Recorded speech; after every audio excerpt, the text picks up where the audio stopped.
మిత్రులారా, అందరికీ శుభోదయం. నేను దత్తభక్తుడినని చెప్పాను కదా. నేను దత్తభక్తుడిని చెప్పుకునే కంటే దత్తాత్రేయ స్వామి వారి యొక్క దివ్యాశీస్సుల ప్రభావం చేతనే ఆయన యొక్క చరిత్రను శ్రవణం చేయగలిగేటటువంటి మహత్తరమైన శక్తి ఆ దత్తప్రభువు నాకు కల్పించారని భావిస్తున్నాను.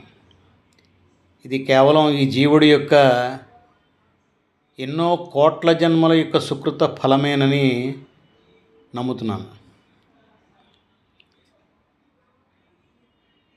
నిజంగా మనం ఎంతో అదృష్టవంతులం. త్రిమూర్తి అవతారమైనటువంటి శ్రీ దత్తాత్రేయ స్వామివారు నవావతారంగా మన ఆంధ్రప్రదేశ్లో ఉన్న పీఠికాపురం అంటే పిఠాపురంలో మానవ జన్మ తీసుకుని గండికోట అప్పలరాజు శర్మ గారు, గండికోట అప్పల నృసింహరాజు శర్మ గారు, సుమతి మహారాణి అనే పుణ్య దంపతులకి కుమారుడిగా జన్మించినటువంటి ఆ జగత్ ప్రభువు ఎన్నో మహిమలు చూపించారు. వీరికి స్వయానా మాతామహుడు అయినటువంటి మల్లాది బాపన్నావధానులు గారు, వీరు సత్యఋషీశ్వరులుగా ప్రసిద్ధి చెందినటువంటి మహాఘనాపాటి, అంటే 4 వేదాల్లో కూడా పాండిత్యం కలిగినటువంటి వారని అర్థం. ఈ బాపనార్యుల వారి యొక్క సతీమణి గారి పేరు రాజమాంబ గారు. ఆమెకు పుణ్యరూపిణి అనేటటువంటి నామాంతరం కూడా ఉంది. ఆ తల్లిని చూస్తేనే చాలు, లేక స్మరించినా చాలు, సమస్త పాపాలు కూడా భస్మీపటలం అయిపోతాయి. అంతేకాదు, పాపనార్యుల వారిని తలుచుకున్నా సరే, కేవలం వారి యొక్క నామస్మరణ చేసినంత మాత్రం చేతనే సమస్త పాపాలు కూడా వారి యొక్క యోగాగ్నిలో దగ్ధమైపోయి మనకి సకల శుభాలను ప్రసాదింపజేస్తాయి. ఈ బాపనార్యుల వారు తన దౌహితుడైనటువంటి శ్రీపాద శ్రీవల్లభ స్వామి గొప్పతనాన్ని అనుభవించిన వారు కాబట్టి సిద్ధమంగళ స్తోత్రం అనేటటువంటి ఒక గొప్ప స్తోత్రరాజాన్ని ఆయన రచించి ప్రవచించడం జరిగింది. సిద్ధమంగళ స్తోత్రం గొప్పతనం ఏంటంటే, మాటలకు అందనంత మహోన్నతమైనటువంటి స్థితి కలిగినటువంటి మంత్రరాజం. ఈ సిద్ధమంగళ స్తోత్రంలో అంటే శ్లోకం, అది శ్లోకంలో 2వ భాగం మనం పద్యాలలో మకుటం అంటాం. దీనికి ఆయన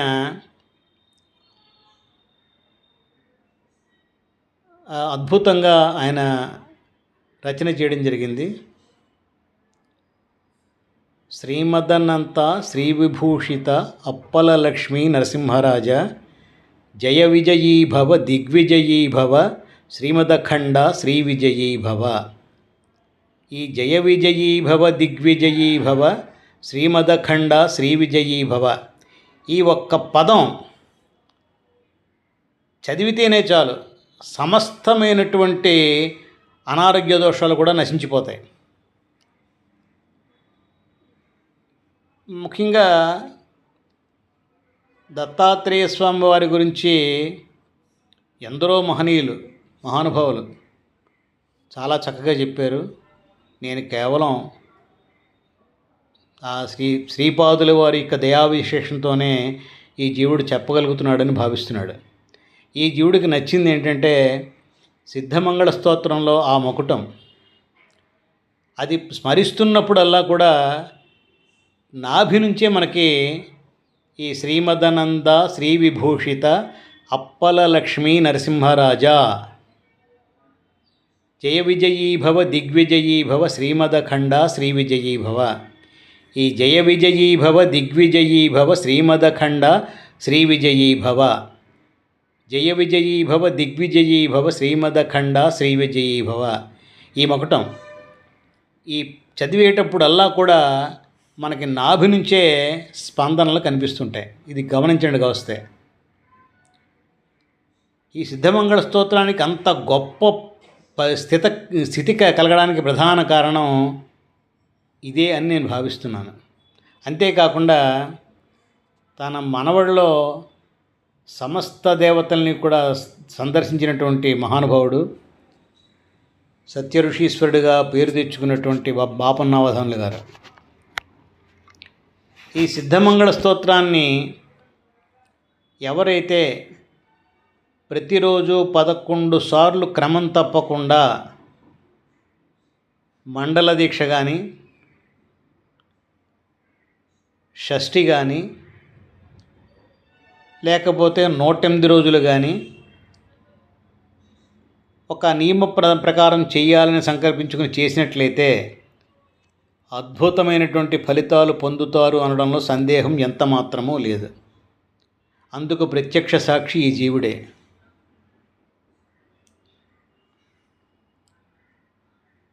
ఇందులోనే ఈ జీవుడు ఎన్నో అద్భుతమైనటువంటి ఫలితాలను పొందాడు. దాదాపుగా ఇప్పుడు 41 రోజుతో పూర్తి చేసి ఆపేద్దాం అనుకున్నటువంటి ఈ సిద్ధమంగళ స్తోత్రాన్ని ఇక నా జీవిత పర్యంతం ప్రతిరోజు కూడా 11 సార్లు తప్పకుండా చేయాలనే దృఢ సంకల్పాన్ని శ్రీపాద శ్రీవల్లభ స్వామి వారు నాకు అనుగ్రహించారని అనిపిస్తోంది. కనుక మా ఛానల్ చూసేటటువంటి వారందరికీ కూడా నా ప్రత్యేకమైనటువంటి విన్నపం, అభ్యర్థన ఏంటంటే, దత్తుడు సులభ ప్రసన్నుడు.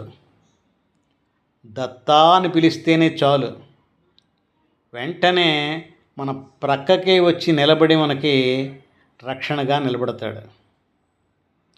స్మృతృగామి సనోవతు అన్నారు. అంటే స్మరణ మాత్రం చేతనే ప్రసన్నమయ్యేటటువంటి మహోన్నతమైనటువంటి పరమాత్మ ఒక్క శ్రీపాద శ్రీవల్లభ స్వామి దత్తాత్రేయ స్వామి వారు మాత్రమే. కనుక దత్త జపాన్ని ఎవ్వరూ కూడా విడిచిపెట్టకుండా స్మరించడానికి ప్రయత్నం చేయండి. ఇంకా మరొక్క విశేషం ఏమిటంటే, దత్తనామం ఎక్కడైతే జపించబడుతోందో అక్కడికి ఏ విధమైనటువంటి నెగటివ్ ఎనర్జీస్, అంటే భూత ప్రేత పిశాచగణాలు ఏవి కూడా ఆ ప్రాంతంలో ఉండడానికే భయపడి పారిపోతాయట. వాటికి హడల్, దత్తా అని పిలిస్తేనే చాలు వాటికి హడల్. కాబట్టి ఎవరైనా సరే భయంతో ఉండేటటువంటి వాళ్ళు పూర్తి అభయాన్ని పొందాలంటే దత్తస్తవాన్ని తప్పకుండా చదవండి.